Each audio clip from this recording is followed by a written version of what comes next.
Αγαπητοί φίλοι και φίλες, καλησπέρα σας από την Αθήνα και καλώς ήρθατε στο 17ο επεισόδιο της σειράς Γεωπολιτικές εξελίξεις. 13 Ιανουαρίου σήμερα και εμείς θα συνεχίσουμε με το τρίτο μέρος για την κρίση στη Μέση Ανατολή μεταξύ των ΗΠΑ και του Ιράν. Η αλήθεια είναι ότι σήμερα είμαστε αρκετά στεναχωρημένοι και απογοητευμένοι γιατί το επεισόδιο με το δεύτερο μέρος έγινε κίτρινο. Αυτό σημαίνει ότι δεν έγινε αποδεκτό από το YouTube. Φυσικά σεβόμαστε απόλυτα τις αποφάσεις των υπαλλήλων του YouTube και τους ευχαριστούμε πάρα πολύ γιατί η ως τώρα συνεργασία μας όλα αυτά τα χρόνια είναι άψογη. Πραγματικά άψογη. Και εξάλλου, όπως έχουμε ξαναπεί, εμείς είμαστε απλά φιλοξενούμενοι στην πλατφόρμα του YouTube. Αλλά επειδή προσέχουμε πάρα πολύ να ακολουθούμε τους κανονισμούς, αυτή η ενέργεια, όπως είπα, μας στεναχώρησε και μας απογοήτευσε. Γιατί θέλουμε αυτή η σειρά των γεωπολιτικών εξελίξεων μας τρώει πάρα πολύ χρόνο να είναι μία από τις βασικές σειρές του καναλιού μας. Ας το ελαφρύνουμε όμως και ας πούμε ότι ίσως ο συγκεκριμένος υπάλληλος ανήκει στο Δημοκρατικό Κόμμα και δεν του άρεσε η άποψή μας ότι όντως ο λόγος που πήρε την απόφαση για τον στρατηγό Σουλεϊμανί ο πρόεδρος Τραμπ ήταν της άμεσης απειλής. Και ας έχουμε την ελπίδα ότι δεν θα ξαναγίνει κίτρινο κάποιο βίντεο αυτής της σειράς. Να μην ξεχάσω επίσης να πω, αν και φυσικά το ξέρετε ήδη, αλλά να το ξαναπούμε και να το τονίσουμε, ότι είμαστε ουδέτεροι σε όλες αυτές τις καταστάσεις. Δεν παίρνουμε κανενός το μέρος. Ούτε είμαστε εναντίον κανενός. Τις ειδήσεις και τα γεγονότα αναρτούμε, τα σχολιάζουμε, τα αναλύουμε και κάνουμε και κάποιες προβλέψεις. Τίποτα λιγότερο, τίποτα περισσότερο. Για παράδειγμα, σε αυτά τα βίντεο που αφορούν την κρίση των ΗΠΑ με το Ιράν, κανενός το μέρος δεν παίρνουμε. Είμαστε ουδέτεροι 1000%. Ναι, μεν σχολιάζουμε, επικρίνουμε, αναλύουμε κτλ. Αλλά από ουδέτερη θέση. Πάμε λοιπόν. Θα ξεκινήσουμε με το ειδησιογραφικό μας ημερολόγιο και θα συνεχίσουμε με τις αντιδράσεις και δηλώσεις στις 3 Ιανουαρίου. Ξεκινάμε με την αντίδραση του Υπουργείου Εξωτερικών της Τουρκίας, όπου με γραπτή του ανακοίνωση δήλωσε ότι η μετατροπή του Ιράκ σε πεδίο σύγκρουσης θα βλάψει την ειρήνη και τη σταθερότητα στην περιοχή.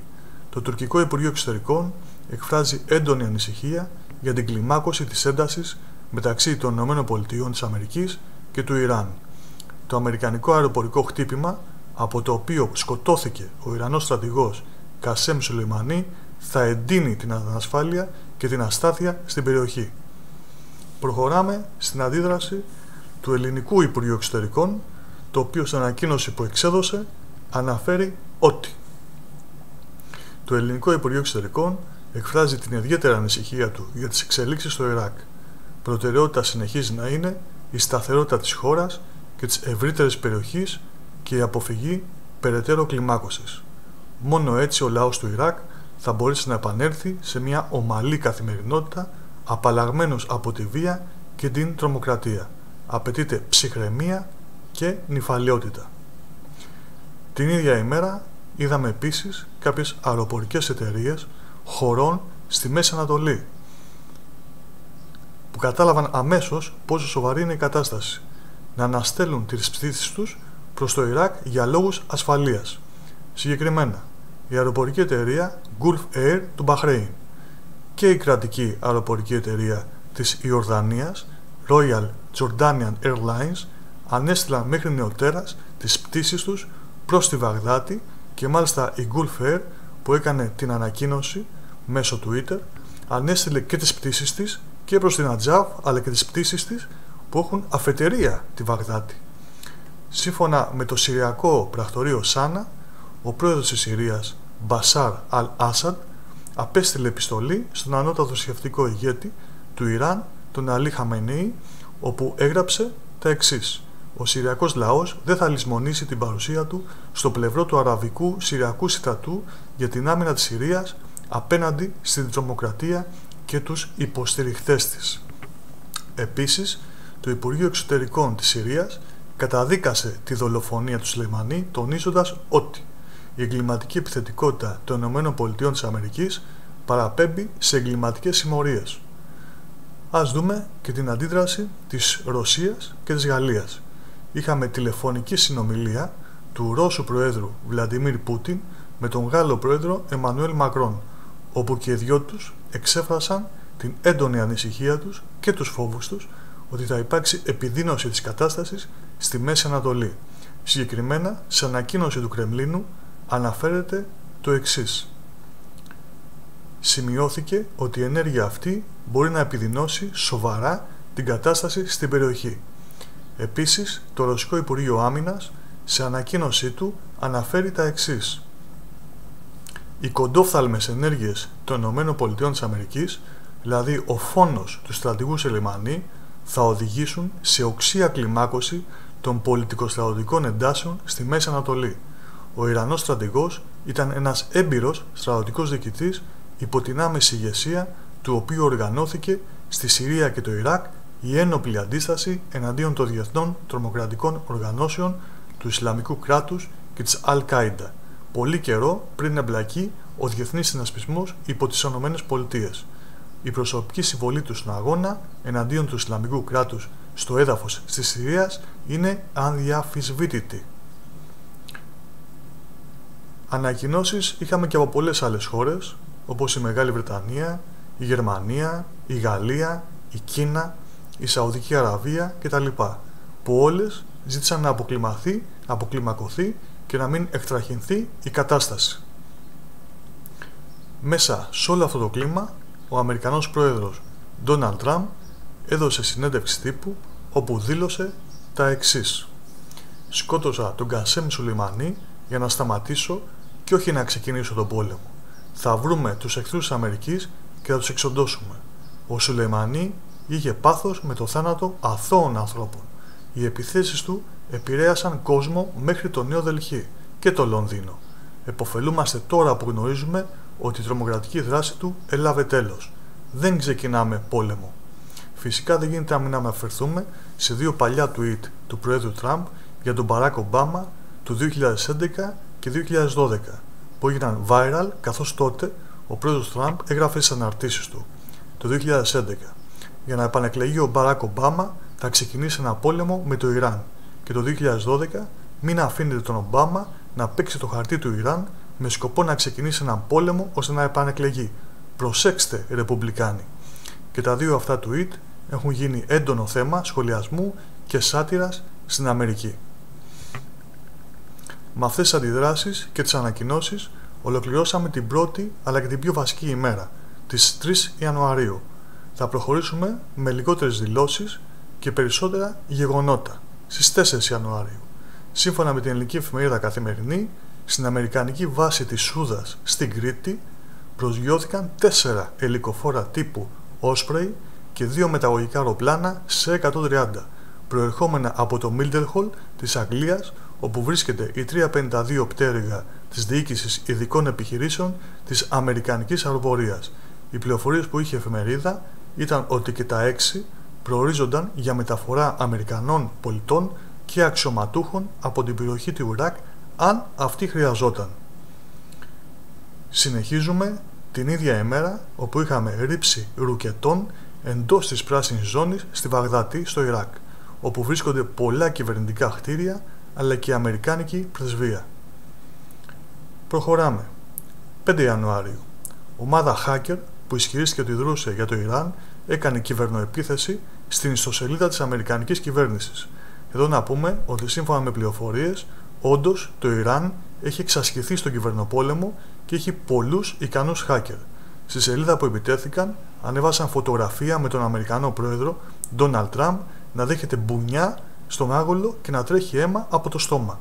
Επίσης συνυπάρχει η σημαία του Ιράν και η φωτογραφία του Αγιατολάχ Χαϊμενή.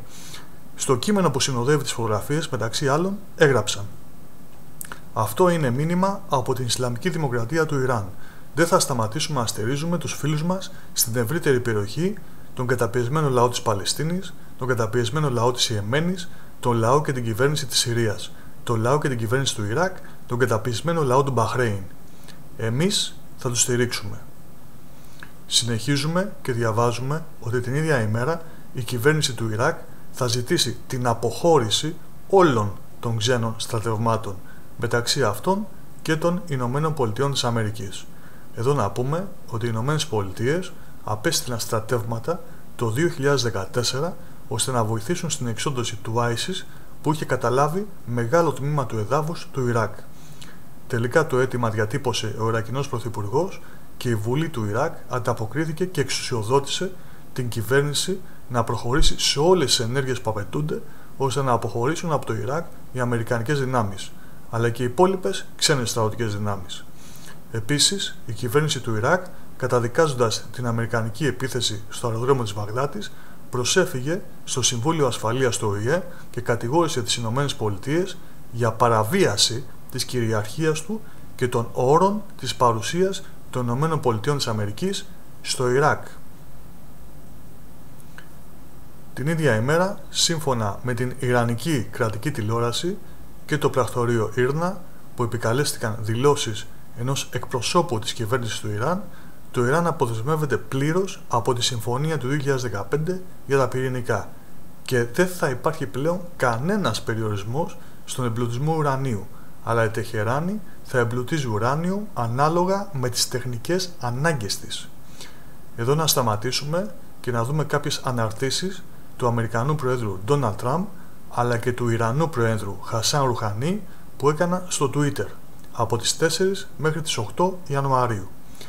Το Ιράν μιλάει πολύ τολμηρά για τη στόχευση συγκεκριμένων αμερικανικών θέσεων ως εκδίκηση για την απαλλαγή του κόσμου από τον τρομοκράτη ηγέτης τους που μόλις είχε σκοτώσει έναν Αμερικανό και τραυματίσει σοβαρά πολλούς άλλους, για να μην αναφέρω και όλους τους υπαθρόπους που είχε σκοτώσει κατά τη διάρκεια της ζωής του, συμπεριλαμβανομένων τελευταία εκατοντάδων Ιρανών διαδηλωτών.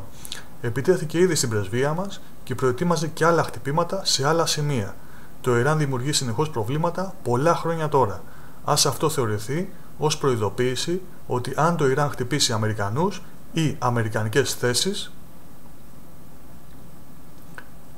έχουμε στοχοποιήσει 52 σημεία στο Ιράν που αντιπροσωπεύουν τους 52 Αμερικανούς ομήρους που κρατήθηκαν από το Ιράν πριν πολλά χρόνια, κάποια πολύ υψηλής σημασίας και σημαντικά για το Ιράν και την Ιρανική παράδοση, και αυτοί οι στόχοι και το ίδιο το Ιράν θα χτυπηθούν πολύ γρήγορα και πολύ σκληρά. Οι Ηνωμένες Πολιτείες Αμερικής δεν δέχονται άλλες απειλές. Οι Ηνωμένες Πολιτείες Αμερικής ξόδεψαν 2-3 εκατομμύρια δολάρια για στρατιωτικούς εξοπλισμούς.